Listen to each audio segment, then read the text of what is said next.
On this episode of The Ethics Experts, we talk to Greg Walters of the SEC. We dive into AI, its opportunities and its risks, and how you can embrace it to make more impact in your organization. Let's learn. Welcome to The Ethics Experts, where we're elevating ethics and compliance and HR to the strategic level it's supposed to be. Hey everybody, welcome to The Ethics Experts. If it's your first time joining us, welcome. And if you're a returning subscriber, hey bestie, hope you're having an amazing day. You see what happens when you subscribe to The Ethics Experts. You get a bonus greeting on every episode. So hit that subscribe button and join us as we change the world. I'm here with the one and only Greg Walters, king of the universe. Sorry, shouldn't have said that. Just kidding. Greg has a lot of great experience. He has 30 years of experience as in federal programs. He's worked at the SEC. He's worked in the Peace Corps. He's done a bunch of litigation, and right now he's really focused on artificial intelligence and its intersection with ethics and compliance. Greg, welcome to the Ethics Experts. Hey, thank you so much, and thank you for the modest introduction. I told you to downplay it, and I think you successfully did that. So yeah, I don't want to go. I don't want to go too crazy with that. Yeah. Thank you. So, Greg, let's. I always love to start at the beginning because I just love origin stories. So, I'm sure when you were a little boy, you were not thinking about working in the SEC. So, I'd love to hear about what your childhood was like and what set you on this path that you're on right now.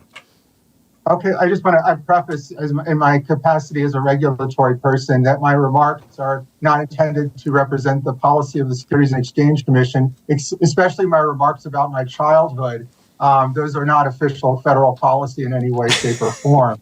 But anyway, the childhood, I read a lot. I got an award from the Wilton Public Library one summer for having read the most books, like as a 10-year-old over the summer or whatever. It was like a couple hundred or something. I mean, I gamed the system, I'll admit it now, 40 years later. But, I guess I was kind of a nerd, interested in science, interested in everything, to be blunt, anything book-related, nature, whatever, just having an inquisitive mind, I suppose. And I grew up kind of in the city, kind of New York City area, but also in the suburbs, in the woods. So I kind of had I was interested in hanging out and running in the woods and riding the bike in the woods, but also going to museums and cultural concerts, whatever. So it's just pretty well-rounded, I'd say.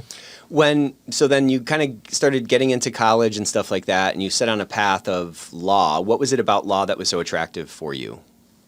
I think to be honest, I mean, I looked at my skill set, and I'm a good reader. I can understand stuff pretty well, and I can write pretty well. And I figured, how can I make money using those skills? And a lawyer sort of came to mind as a possible way of doing it. My degree is actually in economics, but actually, as I found it practiced, I did some internships while in college. It's not as interesting intellectually as I thought it might be, if that makes sense. Yeah, why though? But at least with the law, and you work and you impact people's lives, you can see direct results. And honestly, if you ask me what keeps you going every day, it's basically to work with quality people and create results that impact lives. I think that in a nutshell is why you do really anything, but especially law, compliance, working in an agency, what have you. Did you just find kind of econ to just be too kind of academic, and it didn't have that sort of human interaction where you felt like you were really making a life? I mean, it's quite honestly, 30 years out or whatever, it's a lot of it just seems to be BS. Yeah. Blunt. I mean, humans are not math equations. The idea of what a rational consumer is just something that you and I could talk about for the rest of time. It's all just kind of noise, in my opinion. But actually getting a result in a courtroom, or giving the best quality answer to what's going on in the legislative world, or figuring out a strategy for beating an opponent in a case, that's concrete. And so maybe that's why I prefer working in the law over sort of economics. I mean, I'm sure with your time in the law, you've kind of seen that the underpinning assumption that holds all of econ together is not real. Kind of to your point, this thought of like a rational consumer. Like, what is that? I mean, that is, though, the linchpin of all econ, right?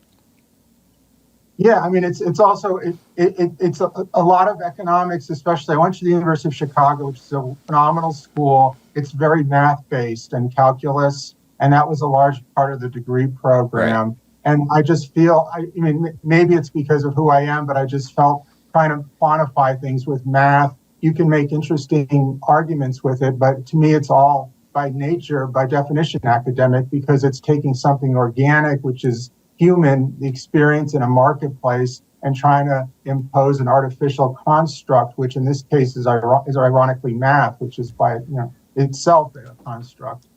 Yeah, that's so true. So how has that experience in econ helped you in this other path that you've kind of chosen to go down? Is there stuff you've drawn from that in terms of like your exposure to these models and in terms of the exposure to these ways of thinking that has been able to kind of been synergistic with the path you've taken? I mean, one guy I knew who graduated with a degree in economics said that what it really means is that you know how to think. And so I think critical thinking skills that you develop, whether you do math or economics or what have you, that's something you'll take with you regardless of whether you go into law, compliance in general, what have you. So it's the thinking skills which are most important. And to be honest, you don't have to do economics to do that. You can pretty much do anything as long as you're learning to look at evidence, think critically, and try and draw inferences that are rational, and also to deconstruct arguments that are made by others and figure out what their premises are, whether those are faulty or not, how can they be attacked, whether they're now valid. Again, those kinds of critical skills, the more you learn of them, the better you'll be regardless of what you do. Yeah, they're so transferable. It's kind of to your point. So you go into law school and then tell me about kind of what area in law school really resonated with you and you said, this is what I'm going to do. I think some of it is, I did an internship as a law student at the U.S. Attorney's Office in San Diego. And I got credit for it because I went to school in San Diego, and I really enjoyed the large dollar amounts and the complexity of the cases in the federal government, because the federal government has like virtually unlimited amounts of money, and they buy all kinds of stuff, and they do all kinds of stuff, and they cause all kinds of problems. So if you work on a case involving the federal government, chances are, number one, it's going to be big dollars, so you get like big lawyers working on it, like smart people. And number two, it's consequential because it involves a lot of money or a high profile program.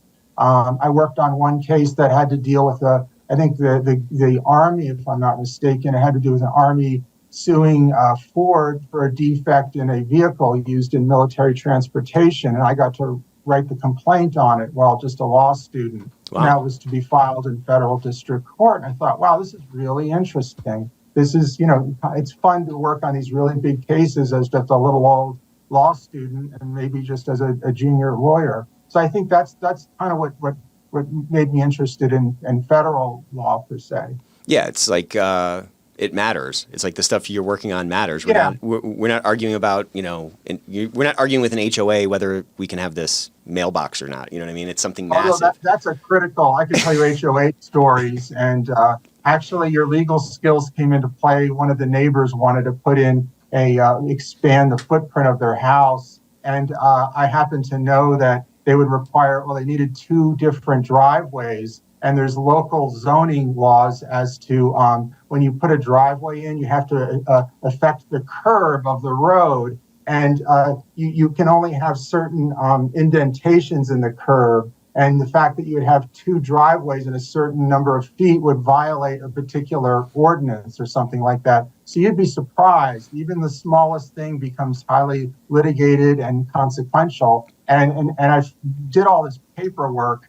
And basically, the party across the street or whatever, they folded. Did they? So it's just like it works everywhere. You never know when this stuff. It's again the critical thinking exactly. and just how much energy and passion you put into stuff. So after that internship, what was sort of your next stopover? What was your next step? I worked for the U.S. Court of Federal Claims. It was then called the Claims Court, for 2 federal judges in Washington, D.C. And that I learned to really write like a lawyer, learn to research, learn to provide deliverables, which in this case was drafts of judicial opinions. Generally, how it worked was the judge would hear the arguments, read the briefs, and tell you which way he or she wanted to go. and then you had to draft something for the judge, and then they would look at it and edit it. So it was a good way to get hands-on experience in legal writing and research, and also to hear arguments, essentially, and hear how lawyers from DOJ, Department of Justice, and the private sector would argue these cases. Again, I was in the court itself dealt with just primarily government contracts claims that were in excess of $10,000 plus. So these are large dollar claims. These involve, so you're going to hire good lawyers to litigate them, and so you get to be around good work product. And that was important if you're a young lawyer. And just absorbing that sort of line of thinking that these judges would have, just being able to reflect on the edits that they gave on your complaints or whatever you were writing on their behalf was probably just really a time of super learning for you. Yeah, no, it was critical those first couple of years. I was there for 2 years, and then that helped me get my first job, which was with the Commodity Futures Trading Commission in their general counsel's office. So what was that like, and when was that? When did you join? This was right around the early 90s. So it involved I was there, I think, I was exposed to all kinds of regulatory law, including the Freedom of Information Act. And I think I recall if you remember or don't remember, it doesn't matter, but there was an issue about trying to get records on Hillary Clinton's. She did something with, I think, cattle trades where she turned in the futures market $1,000 into $100,000. And I think the Republicans were asking for records of of that transaction. And I think the issue was that somehow they were not available. And I was vaguely looped into that when it occurred. And so you get some kind of interesting sort of high profile work there, although however you want to characterize it. But I do remember that. And at that time I was learning about the Freedom of Information Act, which is, critical. I still work on FOIA stuff to this day, but it has to do with how U.S. citizens, private citizens, can get access to documents from the federal government. And the federal government creates untold amounts of work product. And FOIA is the way that the U.S., the average citizen or the press understands what's really going on. Right. So it's extremely important. So your time at the commodity trade, or was it the Commodity Trade Commission? Commodity Futures Trading Commission. Or the Future Trading Commission, yeah. What was the biggest lesson, or as you look back on that time there, what is the biggest kind of lesson that the biggest tool you put in your toolbox from swimming in that pool? I'd say, honestly, I think some of it was the impact of politics, because you get political appointees and people who are more partisan, and how that can influence policy in the federal government. Because there's always at least two sides to every point. And in politics, there could be an endless amount of positions on a particular point. And you can see how agendas are change regulatory actions. I mean, you really see that. And although, honestly, the CFTC and the SEC, for that matter, are independent regulatory agencies, and that they're not directly controlled by the White House. It's a different mechanism for appointing the commissioners and the chair of these organizations and the terms and all that. Nevertheless, if something happens in D.C., it has a political implication of some sort. So, and again, it's not that a good bad type thing. The way I look at it, it's just like this is how some others look at this particular issue. And generally, the people I met, at least at the CFTC. They're all very intelligent, and you may disagree with them, but they're not crazy or anything like that. Same at the other agencies. I mean, there's different ways of looking at an issue, and you sort of, if you're going to be in at least a career in government, you have to sort of have, in my opinion, that perspective that you support the organization, you support who you report to, and you put your own personal beliefs aside per se, and you just support what the mission is at that time. Yeah. Because kind of to your point, there's multiple ways to look at things, and there's some premise that somebody is coming from, and you may disagree with that premise, or you may disagree with how they look at the world, but they're not usually just a raging lunatic. You know what I mean? Right. They're not evil or raging lunatics or something. There's a reason for where they're coming from. I mean, I'll say this though. I mean, in my years of government, not within the agency per se, but contractors and things like that. I mean, I worked in contracting, federal contracts for a number of years as well. and there is waste, fraud, and abuse. You'll see that in federal contract. I know that firsthand because I work with the contracting officers and help them report to the inspector general at one of my prior agencies. And I had firsthand knowledge because I worked on the contract modifications, and I saw the junk going on. And again, that's a whole nother category of things where why do some organizations get federal contracts, why some don't, and what's the backstory there? Are they the people who run these contractors? Are they connected politically to the current administration or not? Things like that. That's when you get into stuff that, at least from my perspective, is really that's not it's just a matter of opinion. No, that's something that's not in anyone's interest, and that's why they're like the role of the inspector general, which is in federal agencies, is so critical because there's at least some mechanism there to stop some of the, again, waste, fraud, and abuse. Yeah, because it makes its way into it. And to your point, that's kind of a binary, like objective thing. That's not a sort of subjective thing that you can kind of have a valid position on, in my view.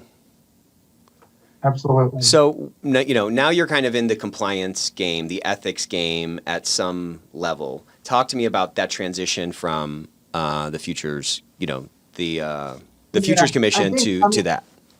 I think I worked on a few ethics questions. You have to understand that the ethics program in the federal government is very important. It's very strong. It impacts federal employees when they're on the clock during the day and at night too. Like as a federal employee, for example, I can't do fundraising for partisan political candidates. I can't, have anything at my house and try and raise money for whomever. You tell me, Biden, Trump, Kennedy, whoever, it doesn't matter. So that's that, and I'm not on the clock doing that. It's just that there's certain things you just can't do. So it's an important part of the federal government and how it handles its personnel, how it disciplines its personnel. You have to be mindful of all these ethics rules. And what's interesting too is that each agency has their own ethics rules. There's like I think 12 ethics principles applicable to all federal employees, regardless of your rank. But there's also particular ones with respect to activities. And if you work for the Department of Housing and Urban Development, you can't you can't go out and buy HUD homes or whatever and try and run it like a Section 8 program or something like that. Because it creates an appearance in the judgment of the people who wrote those rules. It creates an appearance problem per se. Even if you had did nothing wrong, it just looks bad. And you'll see a lot of the rules in the federal agencies for their respective employees it just looks bad in our judgment, so you can't do it. And when you sign up for the federal government, you got to say, hey, these are you accept that, in your off hours, you're going to be restricted in your activities. Same for your duty hours. And that's just part of being a federal employee, period, regardless of whether you're the lowest or the highest ranked. It doesn't matter. Yeah, they want to try to make, they want everyone to be actually and apparently independent.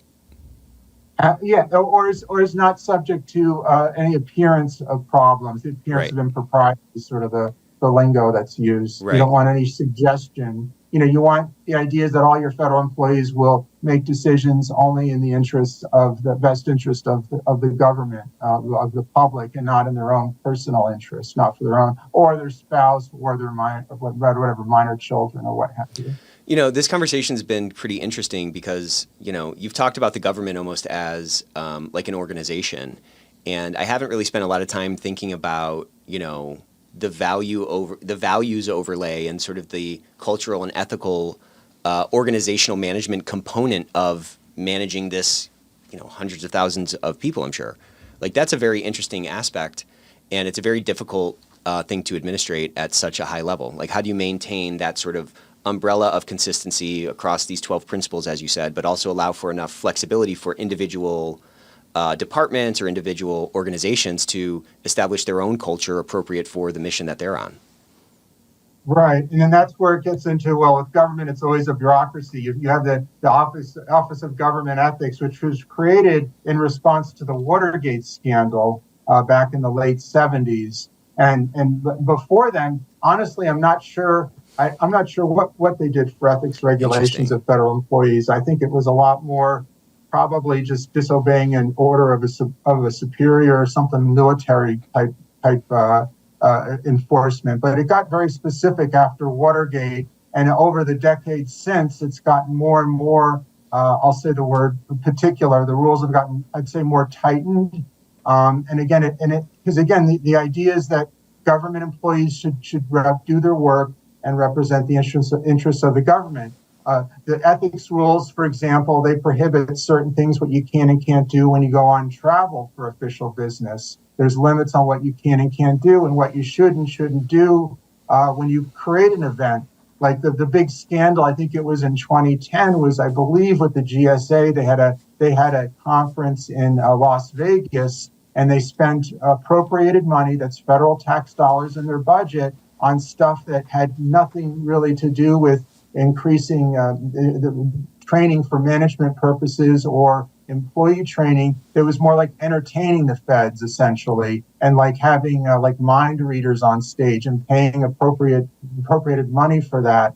And that there's all kinds of rules that came out after that, because Congress is always looking at federal employees and wondering, is this something we need to regulate more? And the White House is always looking at its federal executive branch employees. Is this something we need to respond to either give them more freedom, like with teleworking, or less? And so again, a lot of this, and it's not necessarily a right or wrong with a lot of these questions, as I like to point out. It's more like a matter of policy, and there's reasonable arguments on all sides. So again, it's been growing, and honestly, I don't think it's going away. And I think the most interesting thing, in my opinion, is technology, because there's things that'll go. There's programs that are, I think they're in the developmental stage. I'll put it at that, where they're thinking about more monitoring federal employees' transactions, personal transactions with respect to like stocks and things that may be prohibited by an agency directly through brokerages and things like that, like sort of real time almost. And eventually they'll probably be able to do that. This would go into our AI discussion. Right. I think, in my opinion, there's some constraints, not on the technology to implement it, but just on the sort of the bandwidth for data collection and management, because there's so much data being created, and it needs to be handled and quickly and accessed quickly. And I think it's just a constraint on literally like server sizes and things like that. They're collecting so much, and yet if you want to work with it, you've got to work with it in these huge volumes. So how do you do that? And that's kind of where we're at, I think. It's not so much that we could create programs that will do all that. It's like, do we have the resources to implement it on the scale so that everyone is appropriately impacted by it? Yeah, and we minimize while kind of minimizing unintended consequences from a broken model or an incorrect conclusion or something. That's what the federal government and a lot of state governments, especially my home state of Colorado, they're looking into, and how does it impact the individual? How should it impact the individual? And those are questions that literally are being debated almost as we speak. It's certainly in Congress, the Senate, and in the various legislatures around the United States and the world, for that matter. Yeah, I mean, this AI thing is like, we're just the tip of the iceberg with it. And I was thinking yesterday when I was walking my dog, like 5 years from now, it's going to look so wildly different. Like the intersection of AI with our day-to-day lives and with our professional lives. I mean, we really have no clue on the scope of that, like what that could potentially be. Like, think about when the internet came out in 1996. People were, Krugman was talking about that, like it was like, it's just going to be a fax machine. Look at it now. It's like everything. You know what I mean? Yeah. Yeah, no, I gave a talk on AI and also quantum computing, which I think is also, it's sort of the spouse, if you will, to AI, at least in my opinion. And one thing is that AI has been around for decades. And actually, I read an article about the IRS in 1984 implementing artificial intelligence to help them with their tax assessments. Interesting. So it's been used for decades. It's just that what's going on now is the level of sophistication that because of the advances in technology have allowed it to be more in our face, for lack of a better word. And ideally, and this was from, I think, one of the Google AI gurus, were saying, like, within 5 years, each of us will have a personal AI assistant that, in my mind, will monitor everything we do online and probably offline for that matter, and talk to us as a person and help us schedule activities. And I think, not to jump around topics, but to jump around topics, the first thing that you'll see with AI is always chatbots, and the chatbots get better and better. And what I think we've seen in the past week with AI, just this past week, was the Chat GPT 4.0. You're seeing something that's essentially a supercharged chatbot that you can converse in real time. You can take your phone and look around the room. It'll tell you what's going on, what they think you're doing in that room. It'll give you, in other words, it's basically becoming a super duper chatbot. And if I were starting a career in ethics or your industry per se, I'd say, well, how is that going to impact jobs, or how is that going to impact an organization when everyone doesn't need to talk to their ethics advisor? They can just go to the ethics chatbot, yeah. And they'll give you an answer. And how do we know that answer is good? How do we know that answer is not discriminatory? That kind of a thing. Yeah, I mean, that's kind of an interesting question. I like in a lot of ways, because these concerns that we have about AI giving us bad information, right? That's kind of it. Biased information, something like that, is obviously a risk. But like that risk obviously exists with the human being you're talking to. Correct. And that's the larger point that I try and make. I'm glad you said that, because we've been getting incorrect information for our whole lives. Exactly. Even before AI, before the internet, even. People make mistakes. For people sure. have biases. They say things, or they say things in good faith that's not a mistake, but because of the nature of language, you may interpret it and not in the way it was intended, or those kinds of things. So we're always working with imperfect information. It's just that I think there's a real worry, which is well-founded, about the discriminatory effects of AI.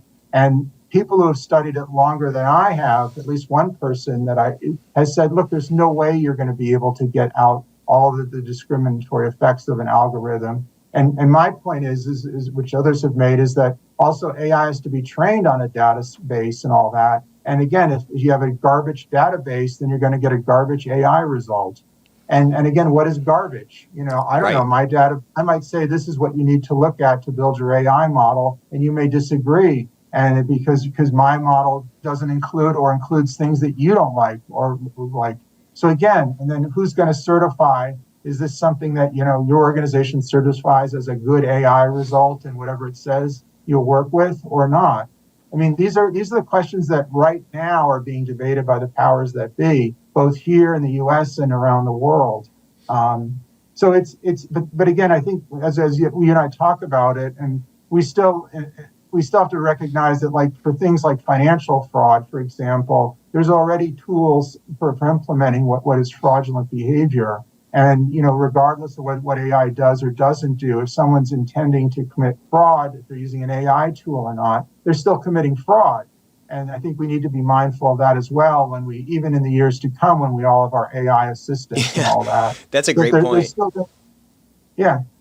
Yeah, bad actors are going to adjust, and they're going to adapt. And I mean, look, think about when my dad was young. This was probably in the early 60s or something. It was very easy to make fake IDs because they were just like a card. You just had to get a typewriter. You just had to type the stuff on there, and then you could be 18 going to a bar. Fast forward to when I was in college, to get it to, fake IDs were still around. Of course, people were still selling them, but it was so much more sophisticated. Guys were printing the holograms on there, and they knew what all the codes were from these different books. They were photoshopping it. And so that was in response to the new controls that the codes on the ID provided, or the watermarks, or those, holograms. And so it's just fascinating to me that bad actors will always adjust for whatever the circumstances are, and they will find the cracks in it to try to, exploit it, regardless of how sophisticated it is. I just wonder what the terminus of that is, or what the limit of that dynamic is, Yeah, I mean, I guess the answer I would have is I'm not aware of any limit. I don't think, I think, and maybe the answer is that society and the courts or the law determines what that limit is, and then we have to all play around those rules. Yeah. And whether that limit is valid or not will be always a bit of contention, perhaps. But I think that's where we're getting at. We don't know though at this point, because we just the technology as it's being implemented right now is new, and it's rapidly being rolled out. What I saw with the ChatGPT 4.0 is amazing. And it's going to be a brilliant chatbot. And I was just imagining all the implications of it. The other thing I wanted to mention just while we're talking is there's kind of like a hierarchy of things in the ethics world. And I've heard about this on calls and whatnot, where ethics officials, compliance officials, they want a seat at the big boy or big girl's table. They want to be right next to the general counsel. They want to be another VP that directly reports to the CEO or the leader of the organization. And I get that, but a lot of times they're not. And it's usually, and in my travels, it's more that the general counsel is the one who's going to have the ear of the leader rather than a compliance official, or these compliance officials will report up to the general counsel or what have you. But I think in looking at this AI question for your viewers and all that is the legal profession, from what I've seen, is really getting into AI. Yeah. And so when the legal profession gets into it and it's being spoon-fed, that's not the right word. It's more like a buffet of AI stuff and it's being given to us. When we're going to be on board with it, means if you're going to report to us or you're going to compete with us for a space on the board table, you better have your AI game up as well, because we'll be using it and we'll be bought into it. And so you guys who aren't lawyers or aren't the general counsel, you guys better be on that page as well. That's my 2 cents on that. Yeah, I love that 2 cents. I'd love to make that into a nickel. What about the compliance folks do you think will cause them to struggle with that adoption? Do you think there's an archetypal sort of compliance thing that, whether it's a personality or a positional like acclimation to what they're focused on, that might make them sort of lag behind, GC, lawyer, whatever, adoption of this sort of vague technology? I think some of it is, I think people who do ethics and compliance work generally are people persons. They like working individually, one-on-one. They care a lot about doing good. They tend to have a lot of, worried about integrity. And they're not necessarily like tech savvy, or that's not the right word, but they don't embrace technology because it's not a person. It's not human, really. It's literally that. It's technology. It's not that. And so somehow they've got to understand maybe that the technology is a way of helping people and embrace it on that as a way of accessing it. I mean, that's how I view it anyway. Because I'm not like, wedded to any particular technology product. I just find it fascinating. And I find it, in my opinion, it's like to me, it's the backbone or the spinal cord for everything we do in our civilization is technology based. So if you're going to be part of whatever it is, this community we have, you've got to have some facility with that technology and also be open to accepting it as it changes. And right now it's extraordinary change. I mean, to me, it's going to be more impactful than the internet, in my opinion. Maybe by like orders of magnitude. Yeah. No, it really will, because think about it. You'll have someone who could theoretically monitor everything that you do 24/7 and give you advice any of that time. It's like having it could be an army of experts constantly at your disposal.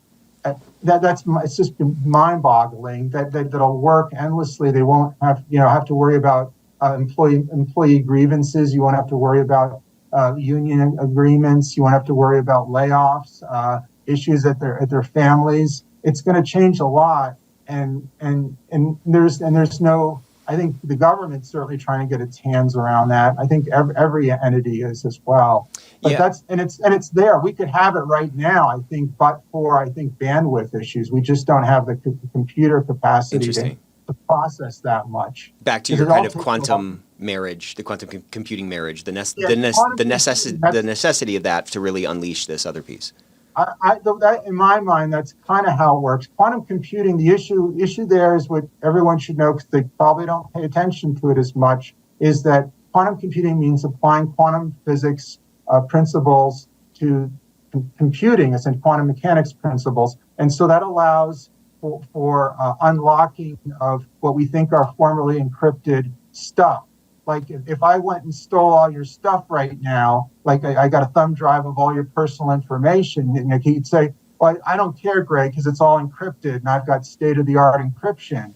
Then once quantum computing goes into place, I can take that thumb drive and go, well, too bad, so sad. My quantum computer can do things like do faster computations and whatnot. And it can unlock all your stuff that was encrypted back in 24. So too bad, so sad. Now I've got all of that access to this information, albeit it's probably a couple years old now. But that's a huge risk right there. And quantum computing is not going to replace classical computing, the ones and zeros that we got now, but it's going to do certain things really fast. And one of them is going to allow for de-encrypting stuff that we've got right now. And that's why the federal government is focusing on let's get our systems up so they're quantum compute, their quantum proof or something. Up. So yeah, they're quantum computing proof to the extent we know we can do that. Yeah. That's the other thing. No, there's no guarantees in this business, and so we're thinking, if we have these kinds of algorithms on for encryption, it should work because based on what we think quantum computing will be like in 5 years or so. Right. So that's within our lifetimes. That's within 10 years. That's like an existential risk that's right in our face, 100%. I mean, that's wild, right? I mean, the rate of change of just how our life is changing, how we're doing business is changing at such a fast rate.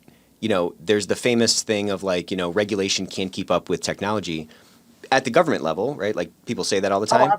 But also that also happens at a micro level within an organization where there is like early adopters of a technology on the front lines or, kind of throughout the organization, and the company leadership, who's setting policies, they're not kind of you're not going to get good at AI and understand AI, in my opinion, unless you're like messing with it and you're like swimming in that and, kind of seeing how it all works. And I think in many cases, there's like sort of this unknown risk. There's a like anti-early adopterism many times in our industry, to your point about kind of, not being like at the forefront of all the technological advances that essentially create like a headwind for, potentially proper policy response to, what's actually out there. And so that gap can grow like exponentially faster in this realm where there's so much advancement happening, and like the scope of what this whole thing can touch is kind of a question mark. Like nobody knows what that true sort of, frontier is, I guess. Yeah, I think some of it too, there's a couple of points too. One is there's also legal risk. We don't know if I use this AI product, am I going to get sued for using it? Because I don't know what they used for their data source to create the AI. And maybe by using it, I can be somehow liable as a third party or whatnot. And so there's that. There's also the issue, all this stuff costs money. If you want to refresh your software, you want to go buy a new product, especially for ethics and compliance, that isn't necessarily the first thing that an organization is going to put money on. Yeah, right. It's sort of so you're fighting for dollars essentially within an organization, and even in the federal government, because we have all this other stuff that we need to comply with that has nothing to do with AI. It has to do with other, like at least in the IT security world. There's other things that we need documented. There's processes we need to have in place so audits can be done better. All that costs money to do, and it takes time that we could be rolling out AI implementation. So there's a lot of factors at play here, not just one. But the issue that like we're talking about right now is they're all hitting us at the same time. It's like, gosh, all this neat AI stuff is coming down. It's obvious to see how its impact will be, but I can't even get money for an upgraded, forms program so that, the people who are teleworking can do it in a secure environment or a more secure environment. Or, general counsel's office told me I need to get, I have to upgrade to these products, and I'm having trouble getting $50,000 for that. So how am I going to get AI tools for everybody? Yeah, that kind of thing. That's the real world. Yeah, that's the real world because there's scarce resources. There's not like abundant time, abundant money. So there's these kind of trade-off decisions that are made in the context of what's most important, what's the biggest risk, whatever. And there's a lot of subjectivity behind those premises that lead to those conclusions. And the odds that every single conclusion is right is obviously zero. So you just kind of make your best bet, and you play catch up when you have to, I guess. Like back to the Whitewater thing, right? There was a bunch of controls that didn't exist that disaster caused, that caused a response, that now we have new controls and we have new policies to help prevent those things from happening, right? What do you, when you're zooming out of this thing and you're maybe looking at it from your agency perspective, or even, from your king of the universe or whatever you call yourself, just kidding. From that perspective, what do you think people are getting wrong about AI right now? And like either from like a benefit perspective or just from like a risk perspective? I think one is that you're already using it and you've been using it for years. It could be, even with like all the Amazon products, with Alexa, Siri, and all that. That's AI. Yep. It's pattern recognition. It's not the Arnold Schwarzenegger Terminator or whatever AI or machine, but it's still AI.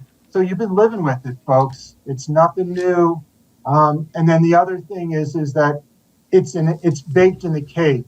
That's my favorite phrase, because the federal government, you can look at Senator Schumer from New York. He's working on a bipartisan, it's like I guess it's a bill. It's a Senate proposal for I think it's $32 billion to help the grow the AI effort in the federal government. Like this summer. Oh, cool. Like this summer. The government is going to push it out heavily. And when the government pushes out heavily, the private sector is going to follow. And because there's federal money involved, people are going to want government contracts. You and I, as private citizens, if we're going to access federal services, we're going to interact with AI in the federal government. It's going to go on whether you like it or not, whether it's good or bad, whether it's done correctly or not. It's in our face. And I'd say, work with it. That's all, and accept it. But I'm of the opinion. You and I, we could talk, about what we like to do in our spare time or personal time. The stuff I do has nothing to do with technology or AI. In terms of, it's more like health related, like do yoga or work, go outside, go for a mountain bike ride, that kind of stuff. That's really important. That ain't going to change with AI. Right. And yet that's something that's a very high priority for me, like diet, exercise, and things like that ain't going to change. And that stuff's critical to keep everything going. Right. But the other aspects of our lives are going to change. And we need to just not suggest there's an alternative. There isn't any, and at least in our civilization, as far as I can see. You're going to work with it. It's not going to be a smooth ride, but it's right in our face, and everyone we know is going to work with it because they're all going to want federal benefits, and they're all going to work in the private sector and realize that these cool AI tools from Google or Microsoft or You Tell Me or Mongo or what have you, and we're going to work with them. That's it. They're already out there. And the federal government's going to buy them eventually or use them. Yeah. So it's our culture now, and it's been part of our culture. We just haven't been really cognizant of it. Yeah, maybe because it hasn't been so democratized as it's been over the last year or so. The adoption is big time. But what I see is like a reticence. I see a reticence and almost a fear of it because we don't have the guidance, or like the government hasn't given guidance around what these AI policies and stuff should be. These are just kind of the conversation. This is just kind of what I'm hearing from, my interactions with other kind of compliance people who are in organizations. Right. And the response of most organizations is to kind of lock it down and so forth. It's kind of hard to lock down because people have so many personal devices, and they're going to kind of access what they are going to want to access, particularly those early adopters. They have a drive to kind of experience that stuff and explore it. And so They're just going to do it. You know what I mean? Right. I don't want to say they're the problem children, but in a way they are. They are, yeah. They're the ones, pushing the envelope, but we don't know where the envelope is going. Exactly. Or if we're exposing ourselves to liability or data problems, there's inappropriate, release of data. Yeah, and how do you mitigate against that? I think then the discussion is like a risk management discussion. Right. Trying to identify all the factors and make a decision based on these are the risks we can identify, these are the benefits, and so we're going to do this instead of that based on our current assessment of the risk. You document that, and you move on because that's all you can really do in good faith at this point. Maybe that's the answer. Well, I mean, yes, I think you're right. I think it's probably about kind of taking some kind of an inventory and trying to get yourself comfortable. Like in the absence of some regulation to get you comfortable, I think you just have to use your own brain and your own logic and your own assessment of your business and the risks to kind of get yourself comfortable, knowing full well that that's going to be an ongoing process, to your point, of evolution. And, you know, as more things get discovered and as more intersections of whatever technology we're talking about occur, we're going to get a better sort of more clarity around where the lines on the road should be. You know what I mean? We're just kind of exploring right now, you know? Oh, yeah. Yeah. And we're exploring, I mean, but it's kind of a high risk exploration in the sense that, you know, there are lawsuits that are occurring certainly in Europe over AI. Yep. And, you know, there's a lot of risks too. I mean, and there's a counter push though, because like, at least with federal agencies, the Biden administration has asked us to not only are we supposed to like do basically inventory of all our AI use cases currently, but also to try, in my words, experiment with using AI. Cool. And again, we're in the early phases of doing that, but AI is like part of our agency curriculum in the sense of how it operates. And it's not just like the current agency I work for, but all federal agencies, executive branch agencies. So, yeah, I mean, it's even, I don't want to say that you're sort of, the government anyways, being pushed into it, but you could say that probably because we have to acknowledge this is where the world is. And again, once, if, you know, Charles Schumer, his proposal goes through and there's more for it, that's for federal agencies, not DOD. We haven't gotten into the Department of Defense and how they've been using AI for years and years and years. And DARPA, all that is stuff. And then there's black box stuff that you and I don't even know about that's AI related. Because again, none of this stuff occurs in a vacuum. It just doesn't show up on an app on your phone and it appeared from a miracle from the West Coast or whatever. Yeah. There's There's always a backstory, at least in my opinion, of how government somehow got involved. Maybe an intelligence agency, It evolved from technology there, which again, I will never know because I don't have access to that information. But we do know the intelligence agencies have been working on this. And DARPA, Defense Acquisition Research Agency, I mean, they even brag about it. They had the 60th anniversary of AI and DARPA's efforts in it and creating it back in the 50s, early 60s. Isn't that wild? So again, it's not like imagine these massive computers in rooms doing it. You know, AI's living then. It's wild. Way back when, yeah. And so, you know, that gives you, maybe it helps people emotionally to say, well, actually, for most of my adult life, for all my adult life, for my entire life, for those of us born after 1960, all of our lives, AI has been in the background in some fashion. We just weren't aware of it. Did you hear about? That's the best way. Yeah, maybe that's a way to get people to embrace it. I don't know. I mean, there's just, you know, anytime there's something new, you have to pick it up and kind of see what the risks of it are, and I don't know, you just have to kind of interact with it a little bit, I think. Yeah. Did you hear about this lawsuit that I think it was yesterday, where, you know, 5 years from now, there might not be Hollywood. You know, I might just type into my new Netflix the type of movie I want to watch, and it spins up a new movie for me. Like, who knows what that's going to look like, you know? Anyways, Warner Music Group, I think, is suing, I think, Sona, because this is an AI that can make music and write songs, right? And so that model was trained on a bunch of existing songs, of course. And so I think there was a panic, or there's maybe a rising panic at, you know, some of these groups. And I saw a lawsuit yesterday from Warner Music Group on how, you know, Sona or whatever, like, trained its model on their IP. That's kind of an interesting thing. I just had never thought that a lawsuit like that could come up, you know? Right. And that goes to, like, you know, AI doesn't just come out of nowhere. It has to be trained on a database. And so who owns the database, and did they authorize it to be used to be trained to develop your AI product? Because AI is really about three things. This is very general, but there's a database, there's an algorithm, and then there's the prompt. The prompt is your command. The algorithm is how that takes your command and shifts through the database. And then the database is what the AI, if you will, is trained upon. And like with ChatGPT, my understanding is it's like the internet itself. But it could be not the internet. It could be just your company's servers or whatever. That could be your database. And you could create an algorithm to help sort through all that.